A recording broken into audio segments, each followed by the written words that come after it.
Écrire est difficile, que l'on soit novice ou expert. L'écriture est un travail qui demande une concentration et une implication qui peut effrayer. J'ai déjà évoqué dans l'épisode 5 comment le doute peut s'emparer de vous quand il s'agit de coucher par écrit tout le travail de recherche que vous avez mené jusque-là. De fait, écrire s'apprend, c'est-à-dire que plus on écrit, plus la difficulté diminue, même si elle reste toujours présente. Toutefois, il y a aussi des trucs à savoir pour faciliter et améliorer sa capacité d'écriture. Dans cet épisode, je vous partage 5 clés pour faciliter l'exercice d'écriture. Bonjour et bienvenue dans MDR, le podcast qui vous accompagne dans votre projet d'écriture d'un mémoire de recherche. Je suis Aurélie Dudésert, professeure des universités et directrice de recherche en management, et je partage ici mon expérience d'encadrante et de correctrice de mémoire pour vous soutenir et vous motiver dans ce travail.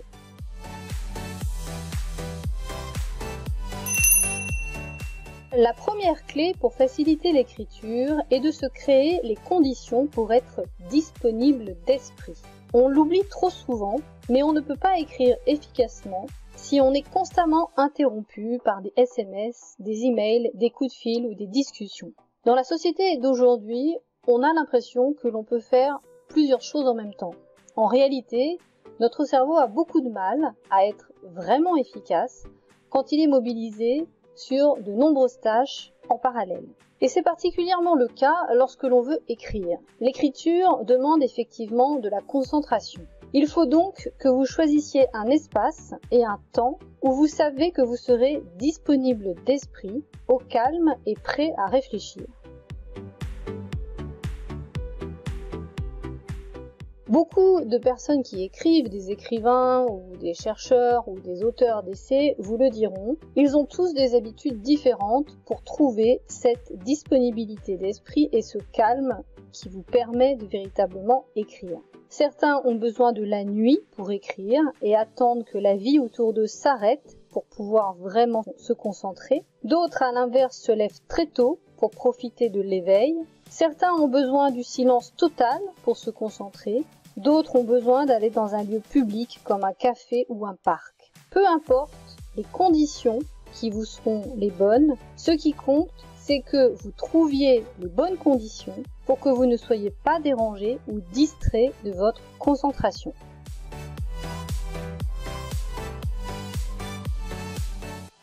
La deuxième clé, c'est d'avoir un plan. Cela peut vous paraître évident, mais en réalité, trop souvent, les étudiants oublient qu'il faut un plan pour écrire. J'ai régulièrement des étudiants qui se tournent vers moi et qui me disent « J'ai tout dans la tête, ne vous inquiétez pas professeur, tout va sortir naturellement ». Et ce sont souvent les mêmes qui se tournent vers moi 2 semaines avant la remise du document pour me dire qu'ils n'ont rien produit. Un plan n'enferme pas, il vous guide dans l'écriture. Il vous rassure d'abord, il vous permet de savoir où vous allez et surtout, il vous évite de vous éparpiller et de sortir de votre sujet. Dans l'écriture, en effet, rien n'est plus facile que de se faire plaisir et de faire des digressions quand on découvre un nouvel aspect du problème. Sauf que cela n'a peut-être aucun lien avec votre problématique. Donc, si vous voulez être efficace dans l'écriture, ayez un plan. Certains font des plans très détaillés avant d'écrire, de façon à avoir les idées extrêmement claires. D'autres font des plans plus légers. À vous de trouver votre technique, mais ce plan doit vous guider et toujours suivre votre ligne directrice et problématique.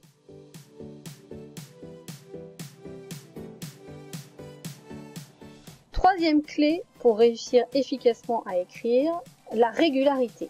Soyez régulier dans l'écriture. Écrire 30 minutes par-ci, 30 minutes par-là est une erreur qui s'avère totalement contre-productive. Pourquoi? Eh bien tout simplement parce qu'à chaque fois que vous replongez dans l'écriture, vous avez un coup d'entrée dans le processus d'écriture. Et ça, les travaux en neurosciences l'ont très bien montré. Lorsque vous quittez une tâche et que vous reprenez la tâche beaucoup plus tard, vous avez un coup d'entrée qui est de plus en plus élevé. Donc, imaginez qu'on peut écrire son mémoire de recherche 30 minutes par-ci, 30 minutes par-là, 10 minutes ici, 15 minutes là, est une erreur et va surtout vous conduire à vous fatiguer et à vous faire perdre du temps.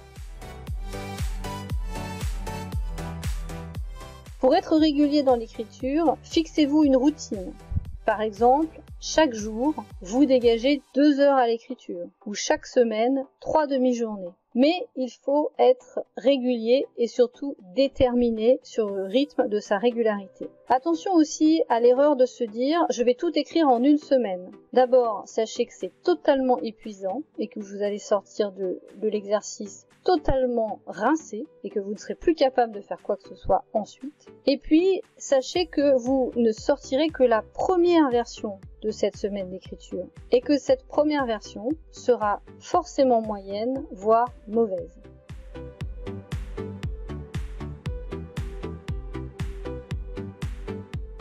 C'est en effet le 4e truc à savoir. La première version est quasi systématiquement mauvaise ou au mieux médiocre. Il faut la retravailler car souvent la cohérence est manquante ou le propos est trop détaillé ou bien à l'inverse trop précis, le style est trop abstrait ou alors trop relâché. N'en soyez pas inquiets, votre première version sera forcément bancale. Sachez-le. Écrivez donc cette première version sans vous poser trop de questions. Ce sera votre base de travail pour avancer. Mais sachez qu'il vous faudra du temps pour la retravailler.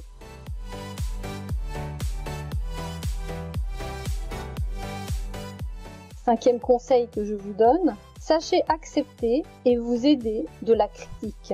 La critique est extrêmement utile lorsqu'on écrit. Faites relire votre manuscrit ou des morceaux de manuscrit, même si vous trouvez que cela n'est pas très bon ou que cela est même mauvais. Peu importe. Il ne faut jamais rester seul dans son coin avec son manuscrit et attendre la perfection. Plus vous aurez de commentaires sur votre manuscrit, plus vous avancerez dans la qualité de l'écriture. Soumettre votre manuscrit à d'autres vous permettra d'améliorer votre travail en vous confrontant aux autres avis. Votre directeur de mémoire peut vous aider pour donner un avis sur le sujet, mais si vous n'êtes pas rassuré à l'idée de vous tourner directement vers lui, vous pouvez aussi vous entraider entre camarades. Ce sont des pratiques assez courantes. Sachez que chez les écrivains, la pratique du recours à ce qu'on appelle l'alpha lecteur, c'est-à-dire celui qui lit le travail de l'écrivain pendant que l'écrivain écrit, est extrêmement répandue. Elle a fait ses preuves et elle permet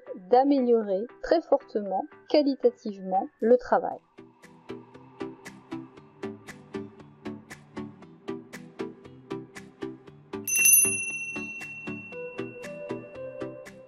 En conclusion, voici les 5 clés que je vous partage pour réussir dans votre écriture. Premièrement, assurez-vous que vous êtes disponible d'esprit et dans des bonnes conditions de concentration. Deuxièmement, ayez un plan. Troisièmement, soyez régulier dans l'écriture.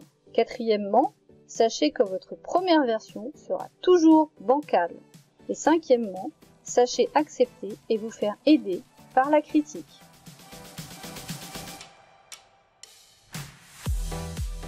C'est ici que se termine ce 8e épisode de MDR. Je vous remercie pour votre écoute et bien entendu, comme d'habitude, si vous avez des commentaires ou des thèmes que vous souhaitez que j'aborde, n'hésitez pas à m'écrire sur l'adresse mentionnée sur le podcast. À très bientôt! MDR, le podcast, est disponible sur Spotify, Amazon Music et YouTube.